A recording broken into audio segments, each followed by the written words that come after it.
StitchyTube, settle down and watch StitchyTube. Hello. It is, it's like, Wednesday. It's 3/14. It's May 29th. Stitch Mania is almost over. And I didn't super participate in Mania this year. I just, with my health issues, I was like, you know what? I'm not going to be crazy this year. Maybe I'll have like Stitch Junia. Doesn't have the same ring to it, does it? But I have gotten some projects done, and I'll show stuff to you later what I've been working on. Good to be here. Hope you guys are having a great last week of the month. Summer is here. The time is right for dancing in the streets because it's hot outside in Mississippi. It's in the mid-90s, and the air is on 24/7. 24/7. So we're, it's disappointing in a way. It used to be like when we lived in North Dakota, you would hit the point of the year where the first snow would fall, and you're like, well, here we go. Here's the season that's not super comfortable. That's where we're at here in Mississippi. But I think it's easier to get cool than it is to get warm sometimes, and there's just less work. I thought I'd start. Okay, so this is StitchyTube number 46, lucky number 46. And welcome to those of you who are new, and welcome to everybody else too. My name is Teresa Vanette. I am Shakespeare's peddler. I am also the kitten stitcher, and I'm a lady. So number 46, I'm going to start here with what I'm all into this week. And one of the things that I'm into right now is a website called Reddit, which I don't know if a lot of you have heard about. It's similar to, like, let's say Facebook, except for that you don't have a profile that's up. There are just topics, and there are groups that you can belong to, and there are conversations within those topics, and sometimes pictures or videos. And so it's kind of got more anonymity than Facebook. So like you can create an account and just have like your username can be anything. And you can go make comments on things, ask questions, or just read. A lot of it's funny, some of it's very interesting, and there are just different topics that you can subscribe to, and then they show up in your feed. So like one of the Reddits that I follow is called Artisan Videos, and it's just different people who are artisans, like they make cheese, or they make fabric, or they, refinish old tools and things, and so it's just fun to see that kind of stuff. Some of them that I subscribe to are funny. I get a kick out of some of the crazy makeup that people are doing these days, like the fake eyelashes and Instagram brows, which I don't know if you've seen. They're just like eyebrows, but like eyebrows 2.0, where it's just super black and crazy, and people are doing all this contouring where it's like their face just looks like, ugh! And anyway, so it's kind of a fun website to kill time on. After my last vacation, I realized I have to like take breaths during the day, and so Reddit is kind of fun to just kind of doodle around on and read things and laugh a little bit and learn some things as just a way to kind of let my mind take a break. I'm all into Briar exploring the house, and I've introduced Briar before. Fitz did go to the shelter last weekend, and that went pretty well. He wasn't super happy about it, but he did a good job. They were very nice, of course, and they're taking good care of him. I don't know if he's been adopted yet. I'll probably check in again in a few days. I checked a few days after he got there, and they did have him up on the site, and it usually takes a week or two for them to find a home.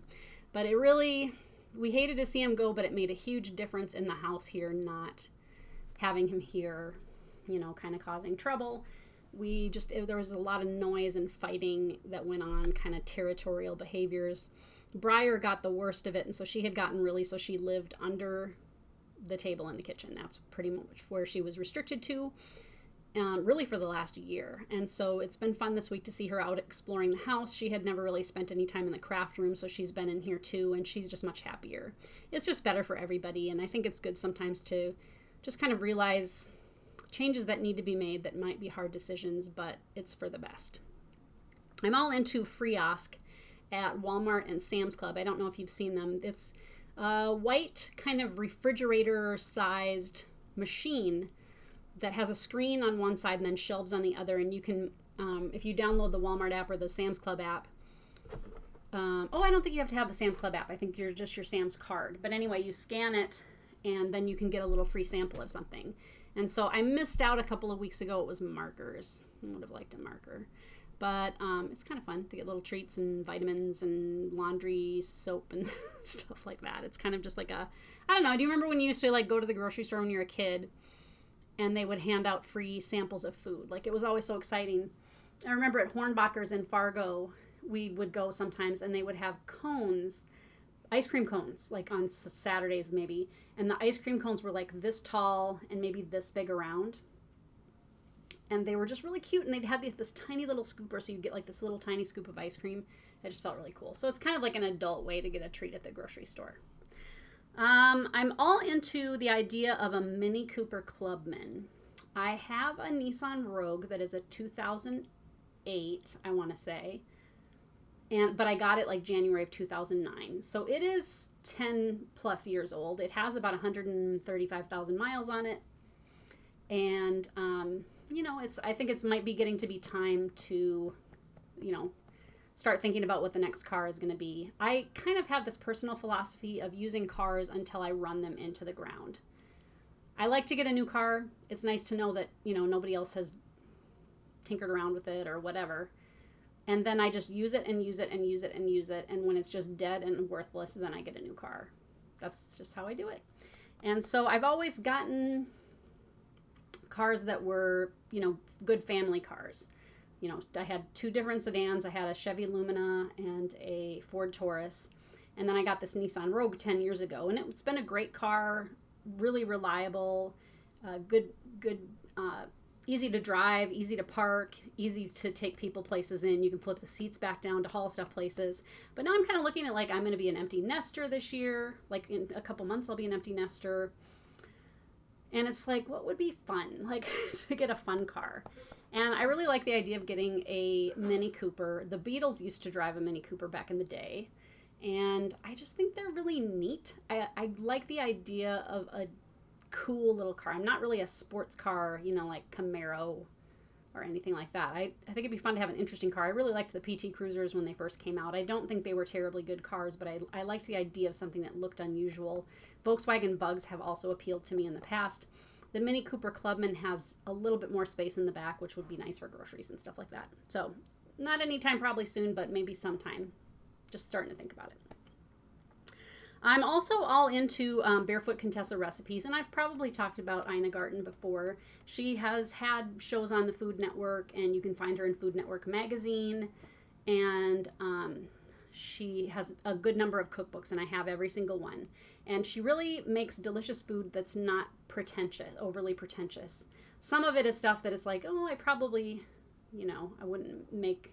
I don't eat or cook a lot of fish. So to me, fish seems like a fancy food. I know it's really not, but the ingredients are things you can find at the grocery store. And I feel like she has, if it's an Ina Garten recipe, it's delicious. I've never made something where I was like, that was kind of mediocre. Just today, Harrison and I made blueberry coffee cake. I've never made a coffee cake before. And for some reason, I just was like, you know what, let's make a coffee cake. And it's blueberry season, so I got some blueberries. And it's amazing. So I'll put a link below to Ina Garten's blueberry coffee cake recipe. If you're ever looking for like a really good way to make something, like, I don't know, pizza or whatever. Let's say you just Google Ina Garten pizza and see if anything comes up, because I guarantee you the recipe will be amazing. And that's what I'm all into this week. I'm also into Zero putting his feet on my face. All right, I restarted my program here. I was having a few glitches. I hope that doesn't show up on the other video. Okay, so that's what I'm all into, as well as his feet on my face. I thought today I would talk about 10 kind of essential tools that I use in my business. A lot of these have changed since I had my shop, and kind of over the years I've kind of tweaked the way I do things to be the best way. I feel like Graham and I have got a really good system going down of how we pack orders and take care of things. It's really nice to... I'm actually... ordering a lot of this stuff to be delivered. I used to pick up a lot of it, and it's just much easier to just have it dropped at my door. One of the 10 tools that I'm using a lot these days, and really so thankful for, it just makes our work so much easier, is file cabinets. We've got 3 of them now that I ordered from Sam's Club. I'll put a picture here of what they look like. No, from Amazon. I'm sorry. We ordered them from Amazon. And I have a lot of charts, and I have multiples of the charts in stock of everything. And For a while I was keeping them just kind of in plastic tubs, and I like you see to the side there, and it got too big, and so I just got my third one in like a week and a half ago. And it's just so much easier for us to look up charts. And the nice thing is that they stay really clean, really straight. And so like when I go to Galleria and things, these charts are going to be in new condition because they're in drawers and tucked away, and they're safe and sound. When you have a shop, one of the tricky things gets to be when you're doing mail orders that some of your charts people, touch, and they're in the spinner rack for a while, or they're up against a lot of other things. And it's not that they get dirty.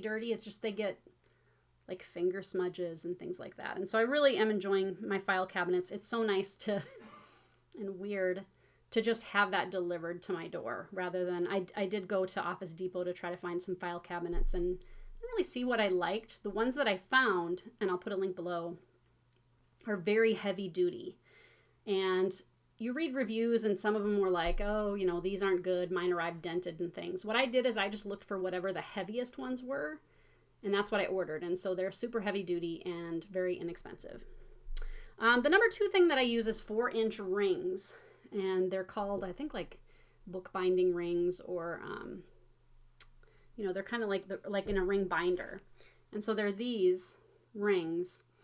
And I get the 4-inch ones because they're nice and big. And I get those from Amazon. And I think they come like 12 to a pack. That's what they look like. These are all lovely Gloriana silks. But since I don't have a shop, I don't, have all my threads hung because there's no reason to. Nobody's coming in to look at them. They're all pictured on my website. And so I just want them to stay relatively organized and kind of out of the way and clean. And so these actually hang in the closet there, just like this, and they're in alphabetical order. So when I pack orders, I just pull down the right ring, pull it off, and then snap it back and put it right back up again. And it's a great way for me to keep track of my threads. I know a fair number of people use rings. I have been using rings for a long time. I'm just remembering now, I used to have a belt, like a leather belt, that I hung off of a spindle on a hutch that I had. And I would hang the rings from that leather belt. That was a long time ago. But it's a nice way to organize your threads so you can kind of see everything. I had done in the past, like the plastic baggies, and I just found that they got just kind of beat up looking. I didn't really enjoy them that much.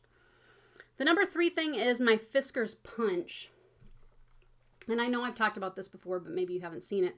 I got this at Joann Fabrics, and I used one of my coupons, so it was pretty cheap, because otherwise it was like really expensive, like $40 or something like that. But if you use a 60% off coupon, you get a pretty good deal. It's very heavy duty. I have punched and punched and punched with this, and it makes this tag, and then it has a slit there to make the hole in the top of the tag. And your tag fits in there perfectly to make a nice little hole. And what I use that for is I make these little tags out of cardstock scrapbook paper, which I just buy when I find it on sale or if it's just seasonal. And I use those to tag my fabric. So if you order fabric from me, you get one of these not paper clipped, safety pinned to your fabric with the name of the fabric on the back so that you know the count and what color it is. And I use that all the time. It's works really slick. Okay, 0, that was the number 4 thing. That was number 3. Number 4 is chipboard sheets. And I have an example here. Just a chipboard sheet. And I use those in my charts when I am putting my charts together if they're the bigger size ones, like the 8.5 by 11 size. A lot of designers, put things into plastic sleeves, and I think that's nice because it just kind of protects the chart itself from smudges and fingerprints and things like that. And, it looks kind of professionally closed up and things, but I used to not do a chipboard in there, and what happens is that your charts get really bad posture. And like if you see them in a spinner rack at a shop, they're kind of hunched over because there's nothing holding them up. And so if you put that chipboard in there, it holds the chart up nice and straight, and they just look nicer in a shop, in a basket, or in their spinner rack. They just hold up a lot better. Those I get. I had somebody, another designer, just ask me where I got mine because I sent her a chart, and I get them at papermart.com, and I don't think you have to have a wholesale license or even own a business to order from Papermart. They have really good customer service, and they have all kinds of just cool, and now it's bulk, so it's not going to be for everybody, but I get my tissue paper there in bulk, and you can get all kinds of, just creative packaging, gift wrap, ribbons, shopping bags. And sometimes people need stuff like that because maybe you're having a big family gathering or you're hosting a retreat, and you can just order what you want or what you need. Their service is really good. All right, the fifth thing I get, and I think I showed this recently because I'm keeping my drinks in it, which is what I'm doing right now, is my packing tape. I get this on Amazon. It's called Pegafran. Pegafan. I don't know what that means, Pegafan. But it's thin packing tape. And you would think, like at Sam's Club, I used to get packing tape that was thick. It was like, ooh, this is heavy duty packing tape. You can hold like 1,000,000 pounds with this. The problem with the heavy duty packing tape is it doesn't bend well. It's very like, I'm super heavy duty, so it's not flexible.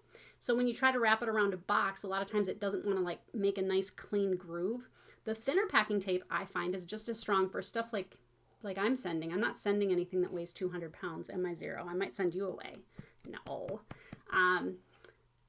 It just kind of melds to the shape of the package that you're sending, and you can really kind of get it in the creases and everything, and it just works really well. So I'm a big fan of the thinner packing tape.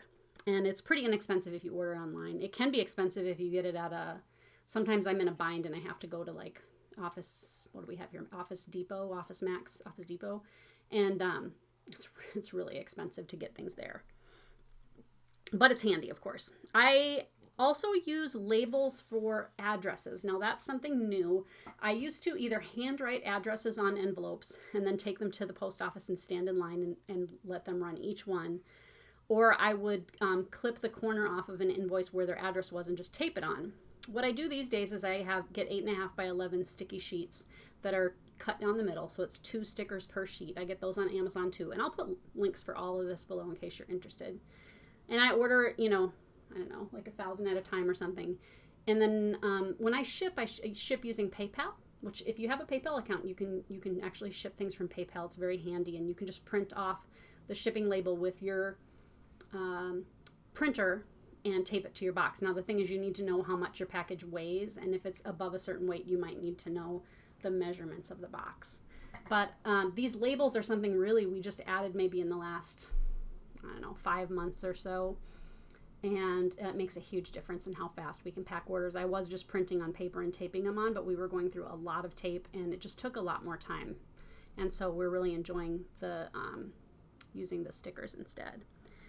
Okay, what else we got? Labels. Okay, so number 7 is Sharpie markers. And I get these at Sam's Club again. You can get a whole bunch of them in a pack for not too much money. I think they end up being like 50 cents a piece. I have a huge cup full of Sharpie markers in different colors, and I use it to write at the bottom of each invoice the word enjoy in cursive that is not super readable with my initials. And then if you get an invoice from me, you'll see a number at the top of your invoice. That's how much your package weighs. And so when we're packing orders, if I'm filling orders or writing on the invoices, Graham will know how much the package weighs, so he can get the packing all done. Plastic bags are something I use a lot of too. And I was thinking about it this week because, you hear all of this, news about how bad plastic is for the environment. And I agree. I mean, it's not great what humanity has done, I suppose, in terms of like how we treat our ecosystem and everything. But I do realize that what I'm sending people is thread, fabric, and paper. And we don't need any of those things to get wet in the mail, because then I have to, replace it or whatever. It gets ruined a lot of times. Like hand-dyed fabric, the color might run. Charts obviously aren't going to stand up real well to getting wet. And so I pack fabrics and things that are not, waterproof into these baggies to ship them. And I just this last time at Paper Mart got the heavier duty zip close bags. They don't want you to call them Ziploc bags because that's a brand, but the zip close bags, I got the heavier duty ones because they were out of the size I normally get, and I was like, oh, these are nicer. And I think I may stick with the heavier duty ones because I feel like it's pretty reasonable that someone would use it again and again and again, and it would last a long time. And so then you think, well, okay, if it's a longer lasting item, even though it's plastic, maybe it's something that's very useful. Mailers I get through Paper Mart as well. And I do bubble. I used to get those at Sam's Club, and they stopped carrying them, which is partly why I went to Paper Mart. And then ours has kind of picked some of them back up again, but they look different than they did before. They were pretty cheap. If you ever need mailers and you have a Sam's Club membership, and I don't know about Costco, but they, you know, I think they would end up to be like 35 cents a piece or something like that, which is really reasonable. And if you do any shipping at all, I mean, if you bought a pack of them, it might take you a few years to go through them all, but it's better than paying $2 or $3 per envelope at the post office. But anyway, I went to Paper Mart to get these, and I can get just the color and sizes that I need. I'm getting my boxes there now too, but I get bubble mailers, and I get the flat, stiff, you know, don't bend these. And it's still, like yesterday, I have I have a substitute mail person right now.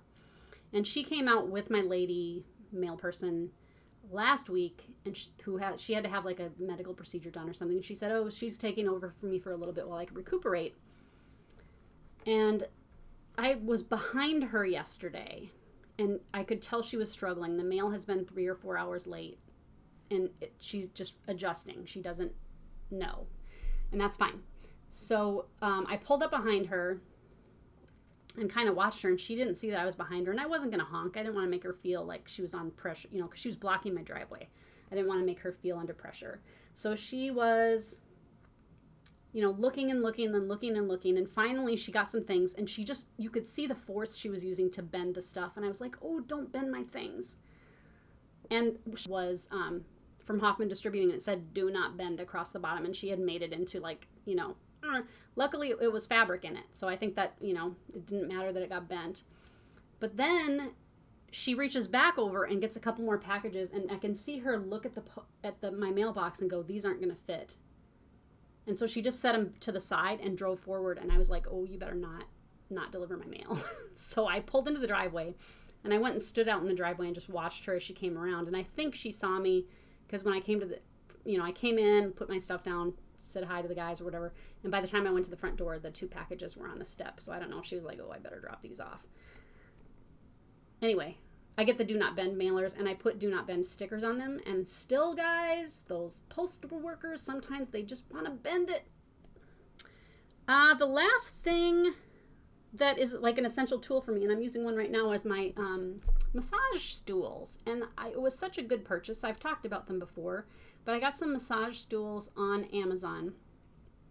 I'm active as when I'm putting orders together and things, and I haven't always been a huge fan of chairs with arms, and so the massage chairs will spin and spin and spin without going up or down. They just spin, you know, without raising or lowering. They do have pneumatic little flip switch on the bottom, so Graham always likes to put it way high up, and I like to put it way high down, way down.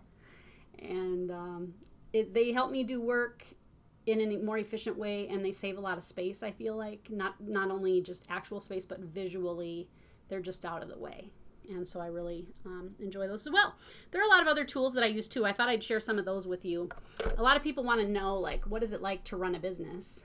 And it always, I don't know, it didn't really bug me, but sometimes when people say like, oh, I would love to have a cross stitch store, you could just like sit and you could stitch and talk to other stitchers, and it's work. It's actual, I mean, there's a lot to do, and it is fun to see the products come in and talk to people about stitching. But there's a lot of work involved too, and it's just like any other business. You find your own, you know, ways to do things over time that work well for you, and I think that's part of the joy of it. Okay, we're gonna do Stash Flash. Was that enough love time? He's been so lovey-dovey lately. Have you? Can you sit over here? Yeah, here. Go sit with Grumpy and Ruby. We'll see if he does. I don't know. Okay, Stash Flash. I got a few things the last 10 days or so, and it was fun. And I didn't go places with anybody, really. All these either came in the mail or I went by myself.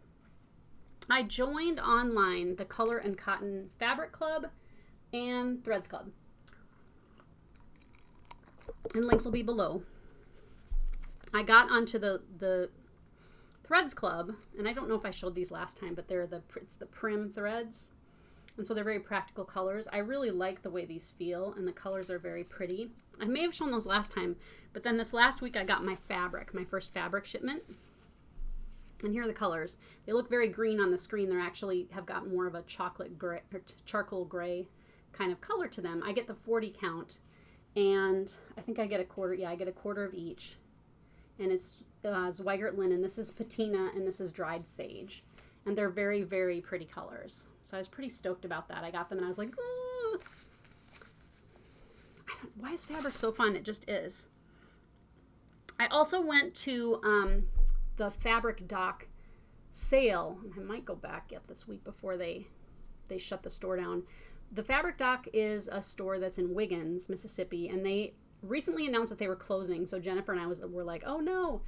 But they're actually, the daughter and mother who were running it are not going to run it together anymore. The mom has decided to retire because she had been driving in from a ways every day or week or whatever to work at the store. Very, very cute store.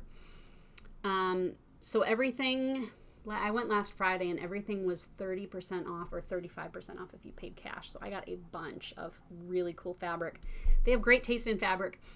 They don't carry as much of like, I would say like folk style or, like Blackbird Designs or, they carried some Sandy Gervais, but not like those reproduction fabrics. There's some of that, but not really a lot. And the daughter said, like, there are some people that just don't shop with us because that's what they want. But a lot of their fabric is very cute, colorful, fun, practical fabric too, especially for the kind of stuff that I do. And so I had a good time looking through the fabric. I was there for a couple of hours. They're going to be open again this week. And so I may go back and get some more. I'm not sure because it's pretty inexpensive. The good news is that the daughter is reopening in the fall. She's looking for a place right now in Wiggins, most likely. And she said she might carry some cross-stitch stuff too, which would be really, really cool. So I went to the Fabric Dock sale and I got fabrics. I didn't want to really show like all of that fabric. Hope you understand. I did online order from a few places some, because I just have been using my sewing machine more lately, which is nice because it really was something that I wanted to do this year, was to learn to use my sewing machine better. And I've been doing that and it's been really fun. I'm enjoying it. And so I ordered from Shakerwood Woolens at shakerwoodwoolens.com. They were at the Prim show that Jennifer and I went to a couple videos ago. And Jen always likes to scoot ahead and she beats me to things sometimes. And so she said, oh, Teresa, look, I got this. It's like a brushed cottons. And so I went to their website and they actually had 3 different sets online. I got 2 sets. And they're really great practical fabrics. I don't know if it's a 1/4 yard of each. It is. So you get 20 fat quarters. And they're soft. They're like regular quilting fabric combined with flannel. They're not like as fluffy and lofted as flannel would be, but they're really soft and kind of good for like Prim or sampler type stuff. So I really like those. And from her also I also got, because she's got hand-dyed wools, which I bought some of at the Prim show. I got just some black and some kind of navy blue, and then some blacks patterns, which I didn't have any black in my wools. So that was good. I don't know how I ended up with no black, but it is practical. And then another store that I found online carries homespuns. They're hard to find, and I can't find homespuns here locally except for like the basics where it's like brown and black or red and white or navy and white, just kind of some of the very basic just checks. And I really like the idea of some of these homespuns that are more of like patterns, but that it's on both sides. So it's not a printed fabric. It's a fabric that the design can be flipped either way, which is handy depending on what you're working on. Plus they're just pretty and they're very soft. So I got all of those from an Etsy store called Fiber Antiquities. And she had some hand-dyed wools too. And I got one bundle to see what they were like. And these are kind of mossy greens that are real pretty and patterned. And those were just like little 8ths or something. I don't remember, but it was a little set. Okay, so that's a lot. That's all fun stuff. And I've been, like I said, using my sewing machine more. I'm going to show you here in a minute some of the things I've been working on. While I got all those fabrics from the Fabric Dock Inn, I did something that I had been meaning to do, which is to clean out my fabric drawer. I have a buffet that was my grandma's gift to her parents when she got her first job, and I have it. It's just on the other side of that wall. If you watched any of my early videos, you probably saw it in the background. And the bottom drawer of it, I use for all my, fabric, like quilting fabrics. Not cross-stitch fabrics, but just fabric. And so I went through, I pulled everything out on the couch, went through it, refolded things, organized things by color and type, got rid of some fabrics where I just was like, I probably will never use this, or this is too small to do anything with. And I have a box about this big that I'm going to take to the thrift store next time I go. Someone will think it's a really fun box to get. And so that was fun to do. I worked on a number of things this last week. I did work on some stitchy things, but really I didn't make a lot of progress, so I'm not going to share them with you. I worked on my Houses of Hawk Run Hollow. Village of Hawk Run Hollow, which is turning out really pretty. It's fun to work on. And I worked smidgy this weekend on Agnes Platt by Blackbird Designs. And I've had forgotten that the last time I worked on it, I made a mistake, and then I put it away. You know how it's funny, like you pick up a project and you're like, this is fun. Oh yeah, there's this, like whatever, giant knot or huge counting mistake. This mistake I'm leaving in. I'll have to work something around it in some way. It's still really pretty and it's almost done, so I need to really just finish it up. I did get a reproduction sampler model back from a model stitcher named Laura this week, and it's beautiful. And I was hoping to have it to show to you today, but the frame isn't here yet. It'll probably be here tomorrow. So next time I make a video, I'll be showing my new reproduction sampler chart that will be available for purchase on my site as a download or as an actual chart, and it'll be able to go out to the distributors and other shops too. And so I'm very excited about that, but you don't get to see it yet. So I did have some other projects that I worked on. I've wanted to do some finishing. I kind of looked through some of the finishing that has accumulated. Not finishing, but things that need to be finished. And one of the things was Hear a Peep by Brenda Gervais.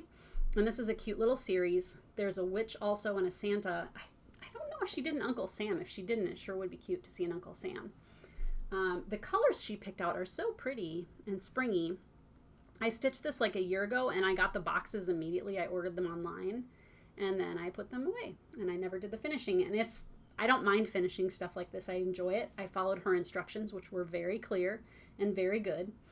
I put paper on the bottom of the box too, and I covered, oops, I guess I'm going to need to tape that better. Oh, I'm going to use my new glue on that maybe. A little bit of paper on the inside just to make the inside of the box decorative. The little boxes I ordered somewhere online, and then you just paint them with just acrylic cheap paint from the craft store and let it dry, and then you sand it and brush over it with an oak colored furniture polish wax, colored wax, and it makes it look antique like that. I didn't have the trim that she said to use, so I used this one, which I think was called might be Ballet Nude or something like that by Dames of the Needle, which I carry. And that's just really glued in place. Turned out really cute. What am I going to use it for? I don't know, but it's done and it's very cute. Another thing that I finished, and I've shown you parts of this already. Let's see, I don't want to poke anybody with this pen. Is the Kay Harmon sewing set that's in this magazine. Well, this is the most recent, Primitive Quilts and Projects, which you can pick up at most bookstores. Part 2 was in this issue. You can still get the first issue, I'm sure, online at their website.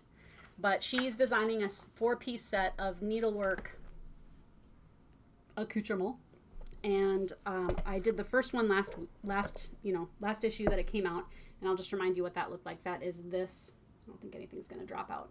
This project roll, or it's a tool roll, where it's got rings for thread. You can see I don't have any threads in there yet, and it's got the kit came with the needle minders, and it's got this cute little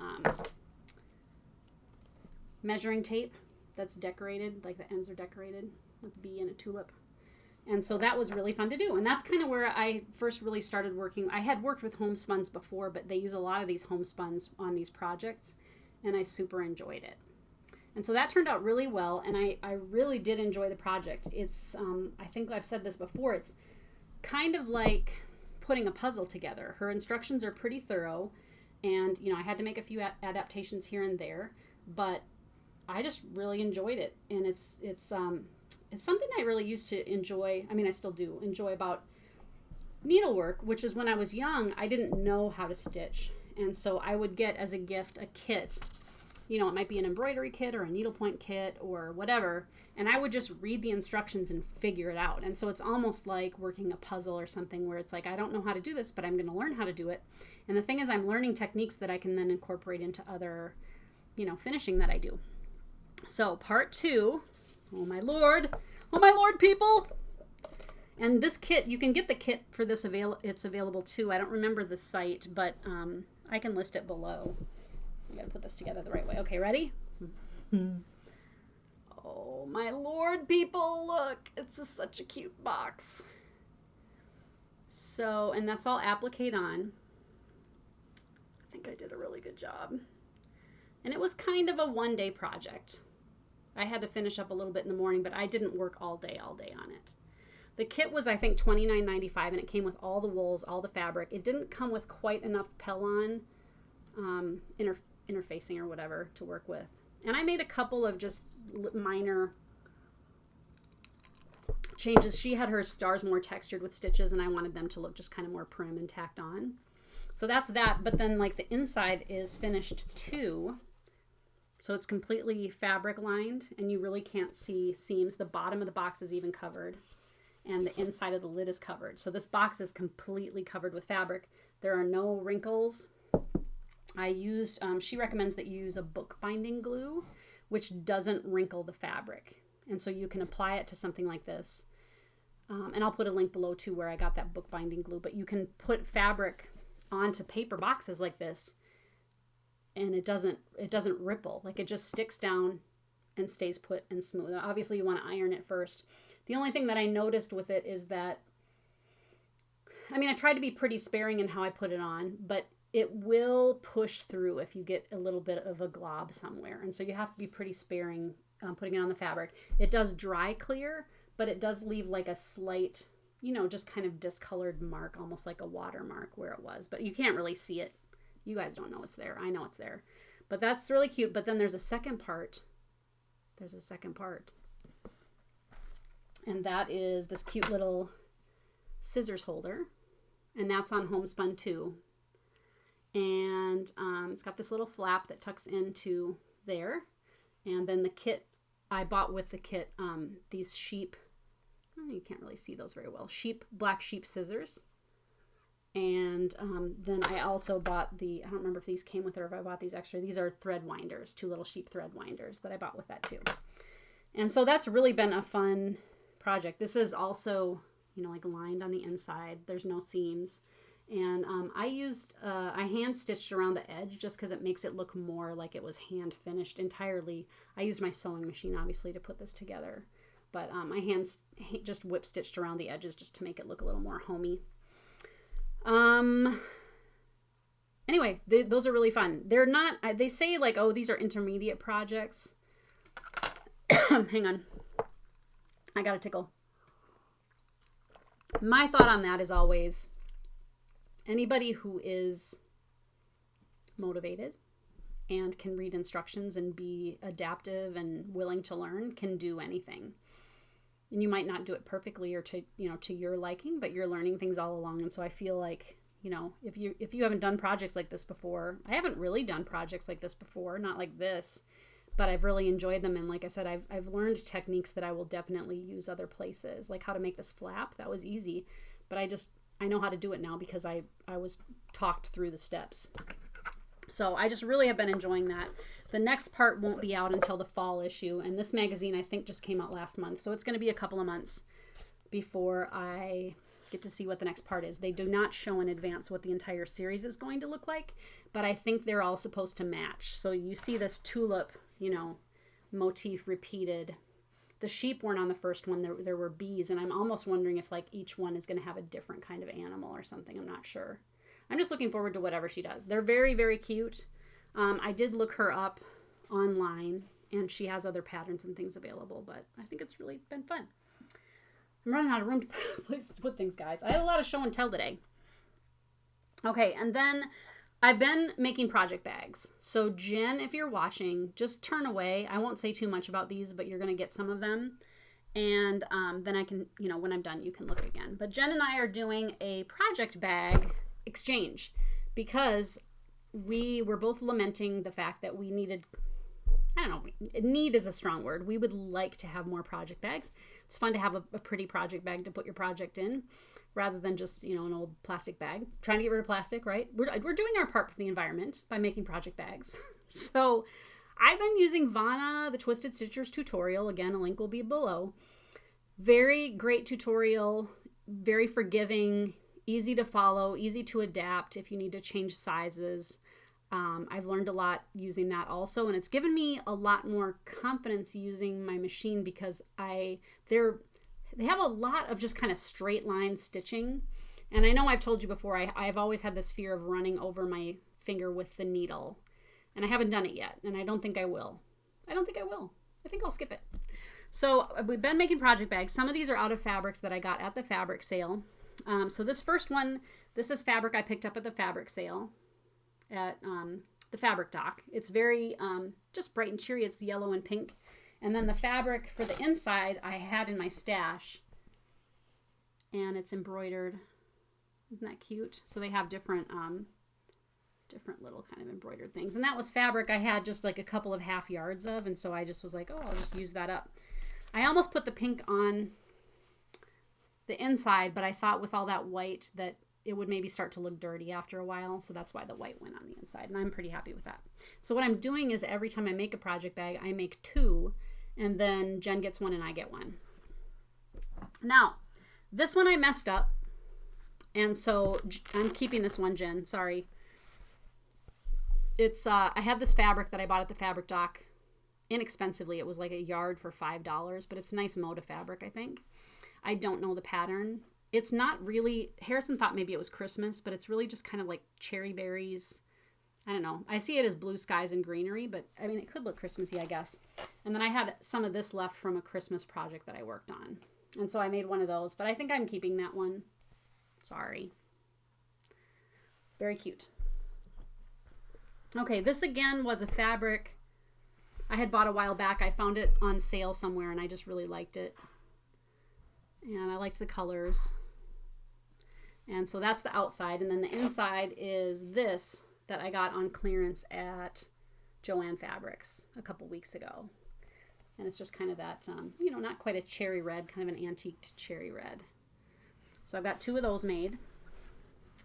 And then the last one, I made a lot of bags. I told Jen I'm 4 months ahead. I've got the next 4 months of exchanges done. The next one is this one. And this was a fabric that I bought at the fabric dock too. I really like it. It's very kind of hippy dippy. I really enjoy the colors. And it has, you can kind of see it's like kind of striped or grained. That's actually printed. It's not that textured. It's really just a quilting fabric. And then the inside is this fabric that I had bought on clearance somewhere with these things. Isn't that cute? So it's the same colors and just kind of a fun surprise in the middle. And so that's what they look like. Vana's tutorial is great. And I know I said it last time, and a number of you have sent me really kind emails with tips on working with vinyl, and I may give it a try again someday. I don't know what I guess I like Vana's tutorial for right now. Maybe I'll give vinyl tags another try in the future. But I would any of Vana's tutorials are great if you're looking for new ways to finish things. She's very, very thorough and encouraging. So that brings me to so that's all my FFOs. I mean, I didn't show you the needlework part of it. I'll show next time. So that brings me to the drawing from last video. The question was, what is one of your favorite needlework tools right now? And the winner of last week's drawing is Debbie Scheitlin.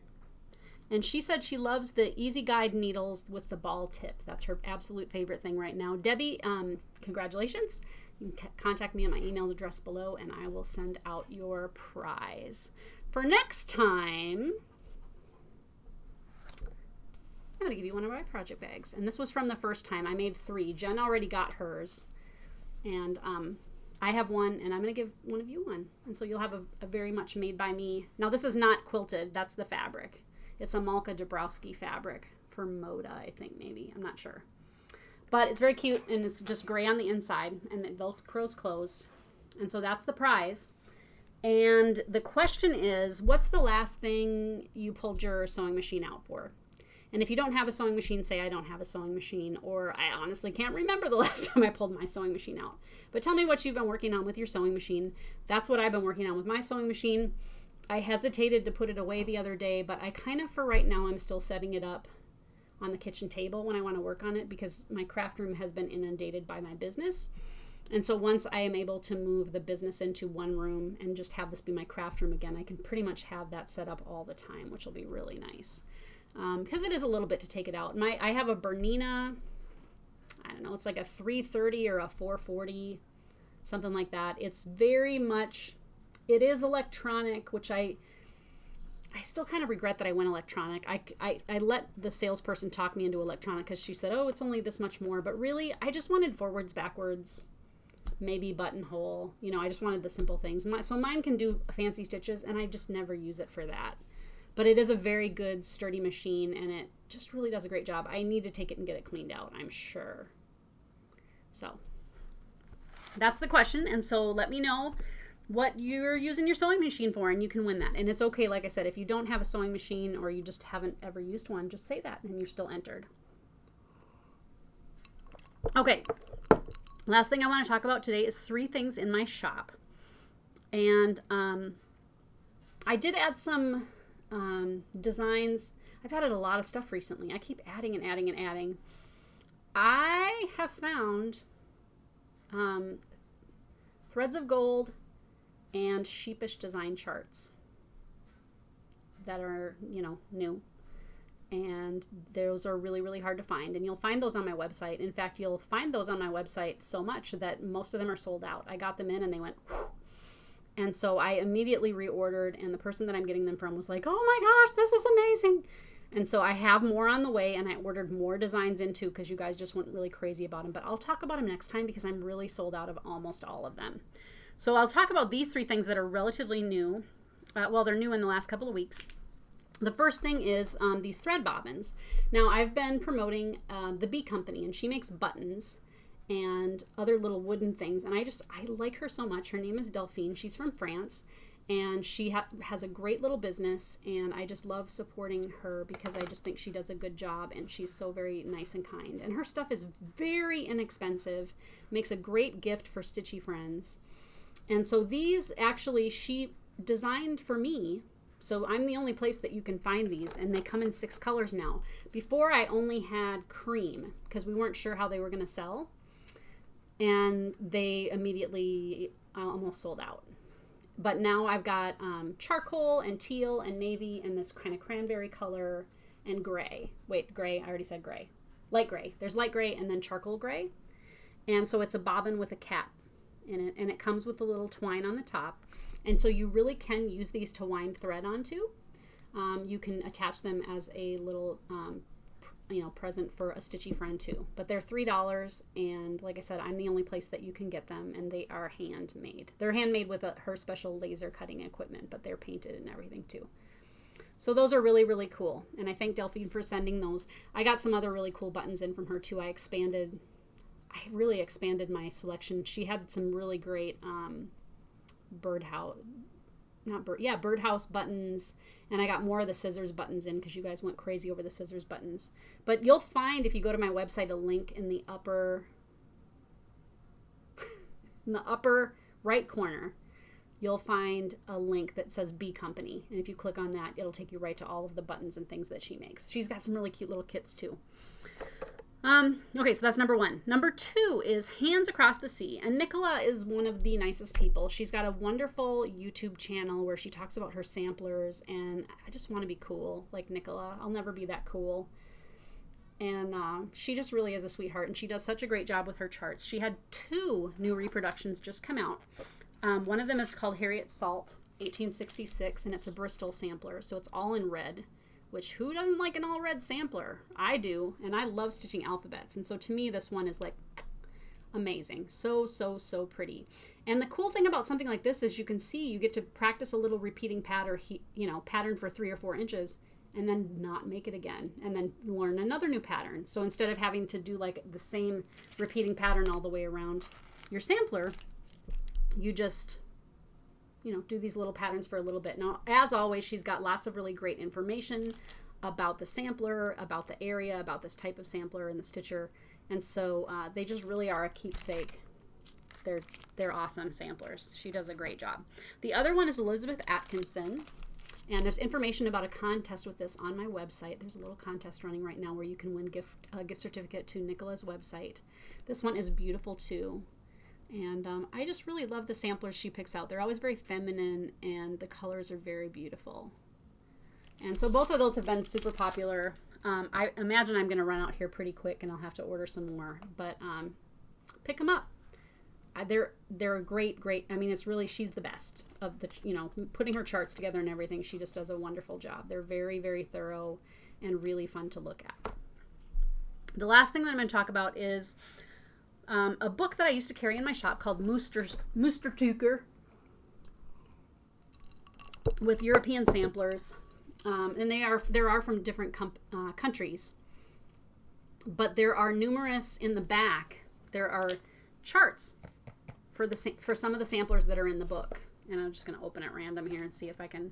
So it's history about different types of samplers, and I believe it's in English, but I think part of it is part of it's in German too. So you can read each part of it in German and or in English. So if you are bilingual, you'll enjoy it as well.